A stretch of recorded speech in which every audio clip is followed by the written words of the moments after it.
یہ ہفتہ وار بائبل کا درسی باز Plain Field Christian Science Church Independent کی جانب سے ہے جو نیو جرسی امریکہ میں واقع ہے۔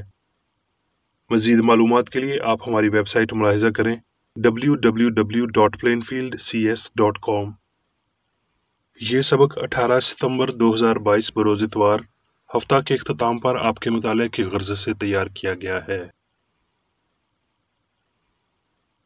مضمون، مادہ، سنہری متن، سیموئیل۔ کیونکہ خداوند انسان کی مانند نظر نہیں کرتا، اس لیے کہ انسان ظاہری صورت کو دیکھتا ہے، پر خداوند دل پر نظر کرتا ہے۔ جوابی مطالعہ۔ یوحنا۔ نہ دنیا سے محبت رکھو نہ ان چیزوں سے جو دنیا میں ہیں۔ جو کوئی دنیا سے محبت رکھتا ہے اس میں باپ کی محبت نہیں، کیونکہ جو کچھ دنیا میں ہے یعنی جسم کی خواہش اور آنکھوں کی خواہش اور زندگی کی شیخی، وہ باپ کی طرف سے نہیں بلکہ دنیا کی طرف سے ہے۔ دنیا اور اس کی خواہش دونوں مٹتی جاتی ہیں، لیکن جو خدا کی مرضی پر چلتا ہے وہ ابد تک قائم رہے گا۔ جو کوئی خدا سے پیدا ہوا ہے وہ دنیا پر غالب آتا ہے، اور وہ غلبہ جس سے دنیا مغلوب ہوئی ہے ہمارا ایمان ہے۔ اور ہم یہ بھی جانتے ہیں کہ خدا کا بیٹا آ گیا ہے اور اس نے ہمیں سمجھ بخشی ہے تاکہ اس کو جو حقیقی ہے جانیں، اور ہم اس میں جو حقیقی ہے یعنی اس کے بیٹے یسوع مسیح میں ہیں۔ حقیقی خدا اور ہمیشہ کی زندگی یہی ہے۔ اے بچوں، اپنے آپ کو بتوں سے بچائے رکھو۔ درسی واز بائبل میں سے عبرانیوں۔ ایمان ہی سے ہم معلوم کرتے ہیں کہ عالم خدا کے کہنے سے بنے ہیں، یہ نہیں کہ جو کچھ نظر آتا ہے ظاہری چیزوں سے بنا ہے۔ متی۔ اور یسوع تمام گلیل میں پھرتا رہا اور ان کے عبادت خانوں میں تعلیم دیتا اور بادشاہی کی خوشخبری کی منادی کرتا اور لوگوں کی ہر طرح کی بیماری اور ہر طرح کی کمزوری کو دور کرتا رہا۔ متی۔ وہ اس بھیڑ کو دیکھ کر پہاڑ پر چڑھ گیا، اور جب بیٹھ گیا تو اس کے شاگرد اس کے پاس آئے، اور وہ اپنی زبان کھول کر ان کو یوں تعلیم دینے لگا۔ متی۔ اپنے واسطے زمین پر مال جمع نہ کرو، جہاں کیڑا اور زنگ خراب کرتا ہے اور جہاں چور نقب لگا کر چراتے ہیں، بلکہ اپنے لیے آسمان پر مال جمع کرو، جہاں نہ کیڑا خراب کرتا ہے نہ زنگ، اور نہ وہاں چور نقب لگاتے اور چراتے ہیں، کیونکہ جہاں تیرا مال ہے وہیں تیرا دل بھی لگا رہے گا۔ کوئی آدمی دو مالکوں کی خدمت نہیں کر سکتا، کیونکہ یا تو ایک سے عداوت رکھے گا اور دوسرے سے محبت، یا ایک سے ملا رہے گا اور دوسرے کو ناچیز جانے گا۔ تم خدا اور دولت دونوں کی خدمت نہیں کر سکتے۔ اس لیے میں تم سے کہتا ہوں کہ اپنی جان کی فکر نہ کرنا کہ ہم کیا کھائیں گے یا کیا پئیں گے، اور نہ اپنے بدن کی کہ کیا پہنیں گے۔ کیا جان خوراک سے اور بدن پوشاک سے بڑھ کر نہیں؟ ہوا کے پرندوں کو دیکھو، نہ بوتے ہیں نہ کاٹتے ہیں، نہ کوٹھیوں میں جمع کرتے ہیں، تو بھی تمہارا آسمانی باپ ان کو کھلاتا ہے۔ تم پہلے خدا کی بادشاہی اور اس کی راست بازی کی تلاش کرو، تو یہ سب چیزیں بھی تم کو مل جائیں گی۔ یوحنا۔ زندہ کرنے والی تو روح ہے، جسم سے کچھ فائدہ نہیں۔ جو باتیں میں نے تم سے کہی ہیں وہ روح ہیں اور زندگی بھی ہیں۔ متی۔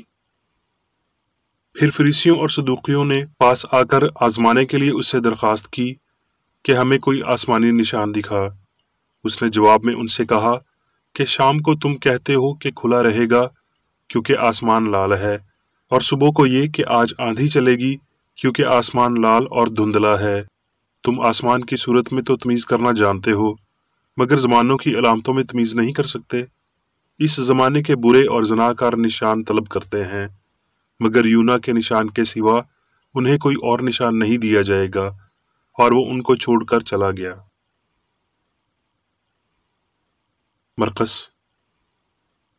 اور وہ لوگوں کو پھر پاس بلا کر ان سے کہنے لگا، تم سب میری سنو اور سمجھو۔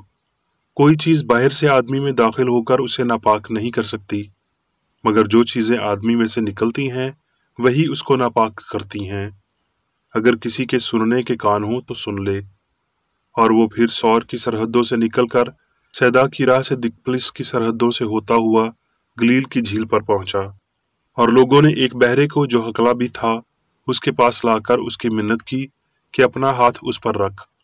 वो उसको भीड़ में से अलग ले गया और अपनी उंगलियां उसके कानों में डाली और थूक कर उसकी जुबान छुई और आसमान की तरफ नजर करके एक आह भरी और उससे कहा, इफ्ता यानी खुल जा। और उसके कान खुल गए और उसकी जुबान की गिरह खुल गई और वो साफ बोलने लगा। और उसने उनको हुक्म दिया कि किसी से ना कहना, लेकिन जितना वो उनको हुक्म देता रहा उतना ही वो चर्चा करते रहे। और उन्होंने नहायत ही हैरान होकर कहा, जो कुछ उसने किया सब अच्छा है। वो बहरों को सुनने की और गूंगों को बोलने की ताकत देता है। मत्ती। जब यीशु वहां से आगे बढ़ा तो दो अंधे उसके पीछे ये पुकारते हुए चले कि ए इब्ने दाऊद, हम पर रहम कर। जब वो घर पहुंचा तो वो अंधे उसके पास आए और यीशु ने उनसे कहा, क्या तुमको एतकाद है कि मैं ये कर सकता हूँ? उन्होंने उससे कहा, हाँ ए खुदावंद। तब उसने उनकी आंखें छूकर कहा, तुम्हारे एतकाद के मुवाफिक तुम्हारे लिए हो। और उनकी आंखें खुल गईं और यीशु ने उनको ताकीद करके कहा, खबरदार कोई इस बात को न जाने। मगर उन्होंने निकलकर उस तमाम इलाका में उसकी शोहरत फैला दी। लूका। और एक औरत ने जिसके 12 बरस से खून जारी था और अपना सारा माल हकीमों पर खर्च कर चुकी थी और किसी के हाथ से अच्छी ना हो सकी थी, उसके पीछे आकर उसकी पोशाक का किनारा छुआ और उसी दम उसका खून बहना बंद हो गया। इस पर यीशु ने कहा, वो कौन है जिसने मुझे छुआ? जब सब इनकार करने लगे तो पतरस और उसके साथियों ने कहा कि ऐ साहब, लोग तुझे दबाते और तुझ पर गिरे पड़ते हैं। मगर यीशु ने कहा, किसी ने मुझे छुआ तो है, क्योंकि मैंने मालूम किया कि कुव्वत मुझसे निकली है।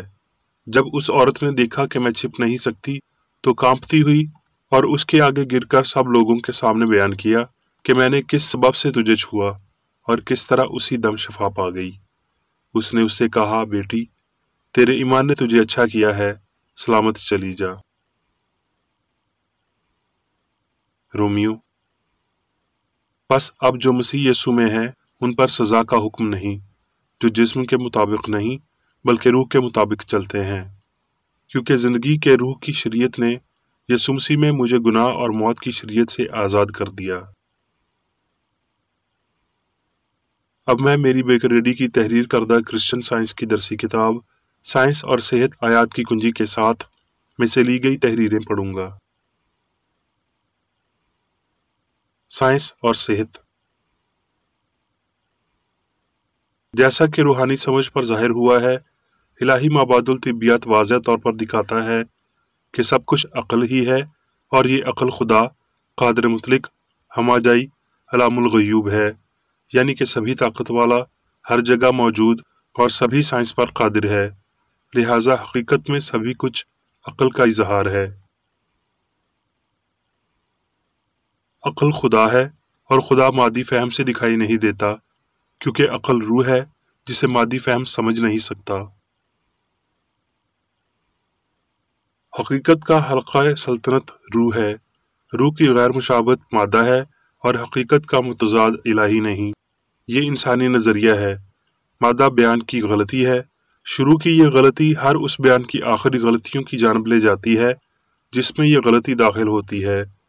मादे से मुतल्लिक़ आप जो कुछ भी कहते या मानते हैं वो फ़ानी नहीं है, क्योंकि मादा आर्जी है और इसीलिए फ़ानी मज़ाहिर कुदरत एक इंसानी नज़रिया बाज़ औक़ात बहुत खूबसूरत मगर हमेशा गलत होता है। मादा ना तो कायम बिल ज़ात है और ना ही रूह की पैदावार है। मादा देख, महसूस, चख और सूंघ नहीं सकता। ये खुद शनास नहीं है, खुद को महसूस, खुद को देख और ना खुद को समझ सकता है। नाम नेहाद फ़ानी अक्ल को हटा दें जो मादे की फर्जी खुदी को तश्कील देती है, तो मादा मादे को ही पहचान नहीं सकता। क्या वो चीज़ जिसे हम मुर्दा कहते हैं कभी देख, सुन, महसूस या जिस्मानी हवास में से कुछ भी इस्तेमाल करती है? इंसानी फ़लसफ़े, अक़ीदे और इल्म तिब का हर निज़ाम इस बुत परस्त अक़ीदे से कमो बेश मुतासिर होता है कि मादे में एक अक़ल है, मगर ये अक़ीदा यकसा मुकाशफा और दुरुस्त सबब के बरक्स होता है। एक मंतकी और साइंसी नतीजे पर महज इस इल्म के साथ पहुंचा जाता है कि हस्ती की दो बुनियादें मादा और अक़ल नहीं, बल्कि सिर्फ वाहिद अक़ल है। आंखें, रूहानी इदराक मादी नहीं बल्कि ज़हनी। कान, नाम नेहाद जिस्मानी हवास के अज़ा नहीं बल्कि रूहानी समझ। रूहानी शाऊर का हवाला देते हुए यसू ने कहा, कान है और तुम सुनते नहीं। मरकस 8 बाब 18 आयत। मसीहत का असूल और सबूत रूहानी फ़हम के वसीला समझे जाते हैं। इन्हें यसू के इजहारों के सामने रखा जाता है, उसके बीमार को शिफा देने, बदरूहों को निकालने और उस मौत यानी जो सबसे पहला दुश्मन है जिसे नेस्त किया जाएगा, इसे तबाह करने के वसीला मादे और इसके नाम नहाद कवानीन के लिए उसकी लापरवाही दिखाते हैं। ये जानते हुए कि जान और उसकी खसूसियात हमेशा के लिए इंसान के वसीला जाहिर की जाती रही हैं, मालिक ने बीमार को शिफा दी, अंधे को आंखें दी, बहरे को कान दिए, लंगड़े को पाँव दिए। यूं वो इंसानी ख्यालों और बदनों पर इलाही अकल के साइंसी अमल को रोशनी में लाया और उन्हें जान और निजात की बेहतर समझ अता की। बसीरत, समात, तमाम तर रूहानी एहसासात अबदी हैं, ये ख़त्म नहीं हो सकते। इनकी हकीकत और लाफानियत रूह और तफहीम में है, ना कि मादे में। इसी तरह उनका इस्तेहकाम भी। अजरुए मादा की निस्बत रूहानी तौर पर सुनने और देखने में ज़्यादा मसीहत है। ज़हनी सलाहियतों के खो जाने की निस्बत उनकी मुस्तकिल मश्क में ज़्यादा साइंस मिलती है। वो खो तो सकती नहीं, ताहम अक्ल हमेशा रहती है। उसके इदराक ने सदियों पहले अंधे को बेनाई और बहरे को समात दी, और ये उन मौजज़ात को दोहराएगी। एक दफ़ा यसू ने पूछा, मुझे किसने छुआ? इस सवाल को महज जिस्मानी लम्स कयास करते हुए शागिर्दों ने जवाब दिया, लोग तुझे दबाते हैं। यसू जानता था, जैसे दूसरे नहीं जानते थे, कि ये मादा नहीं बल्कि फ़ानी अकल थी जिसके लम्स ने मदद के लिए पुकारा था। उसके सवाल को दोहराने पर बीमार औरत के ईमान की बदौलत उसे जवाब मिला। इस ज़हनी बुलावे पर उसकी फौरी फिक्रमंदी ने उसकी रूहानियत को जाहिर किया। शागिर्दों की इससे मुतल्लिक गलत समझ ने उनकी मादियत को अयां कर दिया। मादी हवास की गवाही ना तो मुतलिक है और ना इलाही है। इसीलिए मैं खुद को गैर महफूज तरीके से यसू की, उसके शागिर्दों की, अंबिया की तालीमात और अक्ल की साइंस की गवाही पर कायम करता हूँ। यहाँ दीगर बुनियादें बिल्कुल नहीं हैं। बाकी तमाम तर निज़ाम, वो निज़ाम जो मुकम्मल तौर पर या जुज़वी तौर पर मादी हवास से हासिल शुदा इल्म पर बुनियाद रखते हैं, ऐसे सरकंडे हैं जो हवा से लड़खड़ाते हैं, ना कि चट्टान पर तामीर किए गए हैं। बदबख्त फरेबुल नजरी के बायस खामोश रहकर कई घंटों तक ख्वाब देखते हुए दुनिया बचपन के झूले में सो रही है। मादी फहम वजूदियत के हक़ाइक़ को उजागर नहीं करता, बल्कि रूहानी फहम इंसानी शऊर को अब्दी सच्चाई में बुलंद करता है। इंसानियत रूहानी समझ में गुनाह के फहम से आहिस्ता आहिस्ता बाहर निकलती है। सब बातों को बेहतर समझने के लिए नापसंदीदगी मसीही मुमलकत को जंजीरों में जकड़ती है। ये मानना कि मादे में जिंदगी है और ये कि गुनाह, बीमारी और मौत खुदा की तख्लीक करदा हैं, ये गलती कब बेनकाब होगी? ये कब समझा जाएगा कि मादे में ना तो जहानत जिंदगी है और ना ही एहसास है, और ये कि इसका मुतजाद ईमान तमाम दुखों का समरदार वसीला है। गलती में गर्क होकर ये यकीन करने की गलती कि मादा नेकी या बदी के लिए ज़हीन हो सकता है। हम खुदा की वाज़ेह झलकियाँ सिर्फ तब देख सकते हैं जब कोहर छट जाता है, या जब वो कोहर पिघल कर इतना पतला हो जाता है कि हम इलाही शबीह को किसी लफ्ज़ या किसी ऐसे काम में समझ लेते हैं जो हकीकी ख्याल की तरफ, नेकी की हकीकत और बालादस्ती की तरफ, बदी के अदम और गैर वाक़ियत की तरफ इशारा करता है। जब हम इलाही के साथ अपने रिश्ते को मुकम्मल तौर पर समझते हैं, तो हम कोई और अक्ल नहीं रखते माँ सिवाय उसकी अक्ल के, कोई और मोहब्बत حکمت یا سچائی نہیں رکھتے، زندگی کا کوئی اور فہم نہیں رکھتے، اور مادے یا غلطی کی وجودیت کا کوئی اور شعور نہیں رکھتے۔ اگر شاگرد روحانی طور پر ترقی کر رہا ہے تو وہ داخل ہونے کی جدوجہد کر رہا ہے، وہ مادی حص سے دور ہونے کی مسلسل کوشش کر رہا ہے اور روح کی ناقابل تسخیر چیزوں کا متلاشی ہے۔ اگر ایماندار ہے تو وہ ایمانداری سے ہی آغاز کرے گا اور آئے دن درست سمت پائے گا، جب تک کہ وہ آخر کار شادمانی کے ساتھ اپنا سفر مکمل نہیں کر لیتا۔ اب میں میری بیکریڈی کی جانب سے چرچ مینول میں دیے گئے روزانہ کے 3 فرائض پڑھوں گا۔ روزمرہ کی دعا۔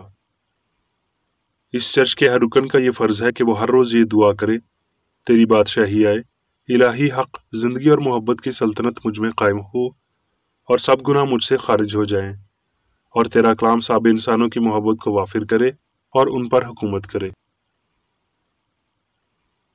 مقاصد اور اعمال کا ایک اصول۔ نہ کوئی مخالفت، نہ ہی کوئی محض ذاتی وابستگی۔ مادری چرچ کے کسی رکن کے مقاصد یا اعمال پر اثر انداز ہونے چاہیے۔